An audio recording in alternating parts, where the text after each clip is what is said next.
Assalamualaikum warahmatullahi wabarakatuh. Saya Suci Rahmadani, peserta Latsar CPNS Kabupaten Bangka tahun 2001 Angkatan 3. Pada kesempatan kali ini, saya akan menyampaikan materi rancangan aktualisasi upaya peningkatan partisipasi petani terhadap sistem latihan, kunjungan, dan supervisi penyuluhan pertanian tentang pembuatan pestisida nabati dengan metodologi demonstrasi dan praktek di Desa Air Duren. Latar belakang. Pegawai ASN memiliki 3 fungsi, yaitu sebagai pelaksana kebijakan publik, kedua pelayanan publik, yang ketiga perekat dan pemersatu bangsa. Sebagai pelayanan publik, penyuluh pertanian mengharuskan untuk memberi materi penyuluhan kepada petaninya dan menjalankan tugas dan fungsinya sebagai seorang penyuluh pertanian. Namun, fakta yang terjadi di lapangan, ada banyak petani yang tidak hadir saat kegiatan penyuluhan, dikarenakan kesibukan jadwal petani untuk mencari nafkah dan rendahnya minat petani untuk mengikuti pertemuan. Dengan adanya perubahan lingkungan strategis, sistem kerja latihan dan kunjungan yang sebelumnya sudah diterapkan pemerintah justru tidak dijalankan dengan baik dan ternyata berpengaruh terhadap penurunan kemampuan penyuluh pertanian dalam menjalankan tugasnya. Padahal menurut pedoman, sistem ini merupakan sistem yang memudahkan penyuluh karena melalui pendekatan penyuluhan pertanian yang memadukan antara latihan bagi penyuluh yang ditindaklanjuti dengan kunjungan. Pestisida nabati merupakan pestisida yang bahan dasarnya berasal dari tumbuhan. Kelebihan pestisida ini ialah mengandung bahan alami yang mudah terurai di alam sehingga tidak mencemari lingkungan dan relatif aman bagi manusia dan ternak peliharaan karena residunya mudah hilang. Dan pestisida nabati ini bisa didapatkan dari tumbuh-tumbuhan yang berada di alam semesta ini, di mana salah satu tumbuhan yang mengandung bahan untuk mengendalikan hama ataupun penyakit ialah jeruk nipis. Jadi, gagasan yang saya angkat ialah upaya peningkatan partisipasi petani terhadap sistem latihan, kunjungan, dan supervisi tentang pembuatan pestisida nabati dengan metodologi demonstrasi dan praktek di Desa Air Duren. Tujuan dari rancangan aktualisasi ini yang pertama, mampu menerapkan nilai-nilai akuntabilitas sehingga memiliki tanggung jawab dan integritas terhadap apa yang dikerjakan. Yang kedua, menerapkan nilai nasionalisme sehingga bekerja atas dasar semangat nilai-nilai Pancasila. Yang ketiga, mampu menerapkan nilai etika publik sehingga menciptakan lingkungan kerja dan masyarakat yang harmonis. Yang keempat, mampu menerapkan nilai komitmen mutu sehingga mewujudkan pelayanan yang prima kepada masyarakat. Yang kelima, mampu menerapkan nilai-nilai anti korupsi sehingga bisa mewujudkan sikap jujur, disiplin, tanggung jawab, peduli, dan kerja keras.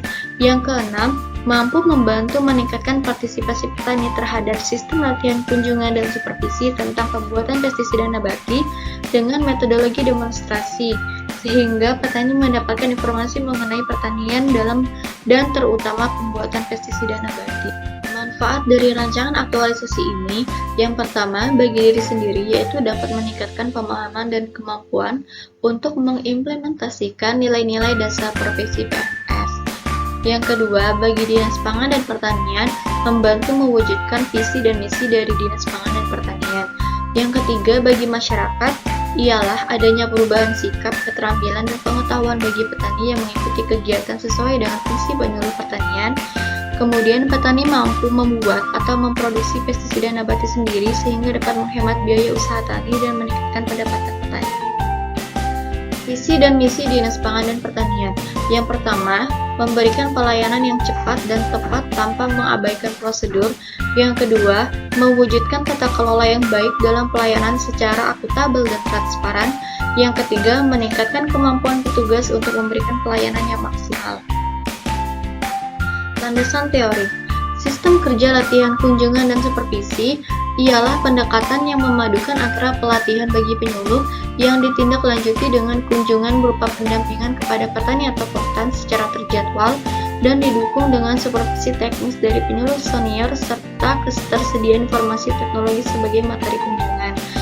Dari sistem kerja latihan kunjungan dan supervisi ini terdiri dari 3 kegiatan, yaitu kegiatan latihan ialah suatu kegiatan alih pengetahuan dan keterampilan baik berupa teori maupun praktek dari fasilitator kepada penyuluh pertanian melalui metode partisipatif untuk meningkatkan kemampuan mendampingi dan membimbing pekan.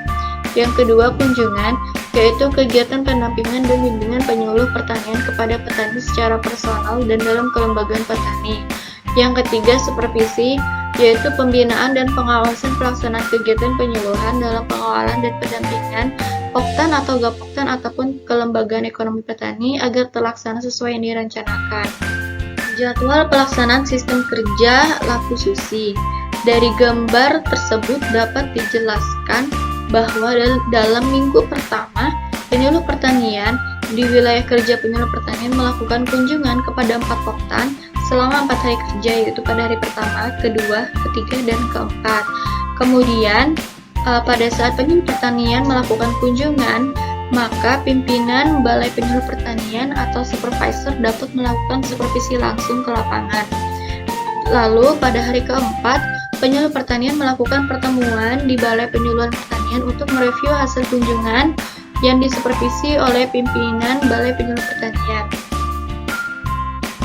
Kemudian pada minggu keduanya, penyuluh pertanian di wilayah kerja melanjutkan kunjungan kepada minimal 4 poktan selama 4 hari kerja, yaitu pada hari ke-1, 2, 4, dan 5. Kemudian pada hari ketiga, semua penyuluh pertanian mengikuti latihan di Balai Penyuluhan Pertanian dan juga dilakukan supervisi teknis oleh penyuluh pertanian senior dan pejabat dari Bapelu. Berdasarkan pengalaman penulis selama bekerja di kantor Dinas Pangan dan Pertanian, terdapat 3 isu yang saya temukan. Yang pertama ialah kurangnya partisipasi petani terhadap sistem latihan, kunjungan, dan supervisi penyuluh pertanian di Desa Air Duren. Yang kedua ialah kurang validnya data komoditas tanaman pertanian kelompok tani di web Sistem Informasi Manajemen Penyuluhan Pertanian atau SIMPEN. Yang ketiga ialah rendahnya pemahaman kegunaan dan pemanfaatan kartu tani dalam pendistribusian pupuk bersubsidi dari pemerintah di wilayah kerja penyuluh pertanian di Desa Air Duren. Berdasarkan dari isu-isu tersebut, penulis melakukan analisis USG di mana dari ketiga isu tersebut yang memiliki ranking 1 ialah kurangnya partisipasi petani terhadap sistem latihan, kunjungan, dan supervisi penyuluhan pertanian dengan skor 13. Dari hasil analisis USG tersebut, untuk tingkat urgensinya, sistem laku susi ini merupakan kata kunci dalam penyelenggaraan penyuluhan. Dengan adanya sistem ini, penyuluh dapat meningkatkan kualitasnya serta mendapatkan informasi pertanian yang terkait yang akan disampaikan kepada petani, baik itu berupa informasi budidaya maupun teknologi pertanian. Kemudian untuk tingkat keseriusan, yaitu skor 4, di mana apabila isu tersebut tidak segera diselesaikan, maka akan ada 3 dampak yang akan timbul. Dampak yang pertama ialah sulitnya mengidentifikasi permasalahan pertanian secara langsung. Yang kedua, petani yang sulit menemukan solusi dari masalah budidaya yang dihadapinya. Yang ketiga, terjadinya gagal panen atau kerugian finansial yang dialami petani. Kemudian untuk tingkat berkembangnya masalah dengan skor 4, di mana masalah yang ditimbulkan tidak hanya kurangnya pengetahuan petani terkait informasi pertanian, namun petani juga akan mengalami kerugian finansial yang akan menyebabkan kurangnya kesejahteraan petani di Desa Air Duren. Maka dari identifikasi isu tersebut, penulis mengangkat suatu gagasan, yaitu upaya peningkatan partisipasi petani terhadap sistem latihan, kunjungan, dan supervisi penyuluhan pertanian tentang pembuatan pestisida nabati dengan metodologi demonstrasi dan praktek di Desa Air Duren. Kegiatan dan tahapan kegiatan pemecahan isu. Kegiatan yang pertama ialah melakukan konsultasi dengan atasan langsung di Dinas Pangan dan Pertanian selaku mentor, di mana terdapat 3 tahapan. Yang pertama, membuat jadwal konsultasi dengan mentor dengan output jadwal pertemuan berbentuk dokumen. Yang kedua, melakukan diskusi dengan mentor mengenai konsep pemecahan isu sekaligus merevisi apabila ada yang belum tepat yang akan dilaksanakan dalam kegiatan aktualisasi. Outputnya ialah lembar konsultasi hasil pertemuan. Yang ketiga ialah meminta persetujuan dari mentor mengenai tahapan kegiatan yang akan dilaksanakan dalam aktualisasi. Outputnya ialah lembar persetujuan. Kegiatan yang kedua ialah mempelajari literatur dan aturan dasar terkait sistem latihan kunjungan, supervisi, dan metodologi demonstrasi, di mana terdapat 3 tahapan. Yang pertama, mengumpulkan bahan literatur serta aturan terkait sistem laku susi. Outputnya ialah daftar literatur atau daftar judul buku. Kemudian yang kedua, melakukan konsultasi dengan atasan mengenai peraturan dan landasan hukum yang berlaku untuk sistem laku susi. Outputnya ialah notulen hasil diskusi bersama mentor. Yang ketiga ialah merekap materi yang dikumpulkan. Output yang dihasilkan ialah dokumen bahan dan materi. Yang ketiga yaitu penyusunan materi penyuluhan dengan metodologi demonstrasi untuk melaksanakan kunjungan ke petani, di mana terdapat 3 kegiatan. Kegiatan yang pertama ialah menyusun konsep materi penyuluhan dalam bentuk brosur. Outputnya ialah dokumen konsep materi penyuluhan. Yang kedua, konsultasi dengan mentor terkait alat dan bahan yang digunakan, di mana outputnya ialah daftar alat dan bahan yang dibutuhkan. Yang ketiga, finalisasi materi penyuluhan pembuatan pestisida nabati dengan mentor, di mana outputnya ialah lembar persetujuan. Kegiatan yang keempat ialah pembuatan video demonstrasi pembuatan pestisida nabati, dengan di mana kegiatan ini memiliki 3 tahapan. Yang pertama, menyusun narasi video yang akan ditampilkan. Outputnya narasi atau naskah video. Yang kedua, merekam video yang akan ditampilkan. Outputnya ialah potongan video yang akan direkam. Kemudian yang ketiga, menggabungkan dan mengedit video, di mana outputnya adalah hasil video yang telah diedit. Kegiatan yang kelima ialah melakukan kegiatan latihan di Balai Penyuluhan Pertanian Manda Barat yang diadakan pertemuan 2 mingguan, di mana terdapat 3 tahapan kegiatan. Yang pertama, melakukan koordinasi dengan koordinator terkait pelaksanaan latihan, di mana outputnya ialah foto kegiatan. Yang kedua, melakukan latihan pemberian materi penyuluhan dengan metodologi demonstrasi di pertemuan 2 mingguan di Balai Penyuluhan Pertanian Manda Barat, di mana outputnya ialah video atau foto kegiatan.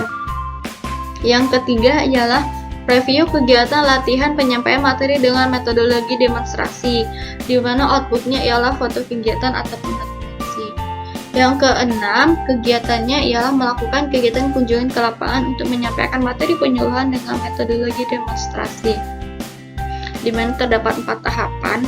Yang pertama, diskusi dengan ketua Gapoktan terkait jadwal pertemuan. Outputnya ialah foto kegiatan ataupun screenshot WhatsApp.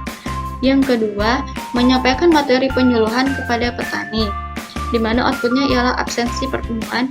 Kemudian yang ketiga, mempraktekkan demonstrasi materi penyuluhan, di mana outputnya foto kegiatan atau video. Kemudian yang keempat, melakukan diskusi dengan petani terkait materi penyuluhan, di mana outputnya ialah notulen diskusi. Kemudian kegiatan yang ketujuh ialah melakukan supervisi terhadap kegiatan kunjungan penyampaian materi dengan metodologi demonstrasi yang telah dilaksanakan. Dengan tahapan yang pertama ialah menyampaikan hasil kunjungan dan permasalahan yang dihadapi saat di lapangan, di mana outputnya ialah foto kegiatan atau notulensi. Kemudian yang kedua, mendiskusikan dan menemukan solusi dengan koordinator atau mentor terkait hasil dan kendala di lapangan. Outputnya ialah notulensi hasil diskusi. Yang ketiga ialah mengumpulkan laporan risalah kunjungan penyuluh pertanian. Outputnya ialah laporan risalah kunjungan penyuluh pertanian.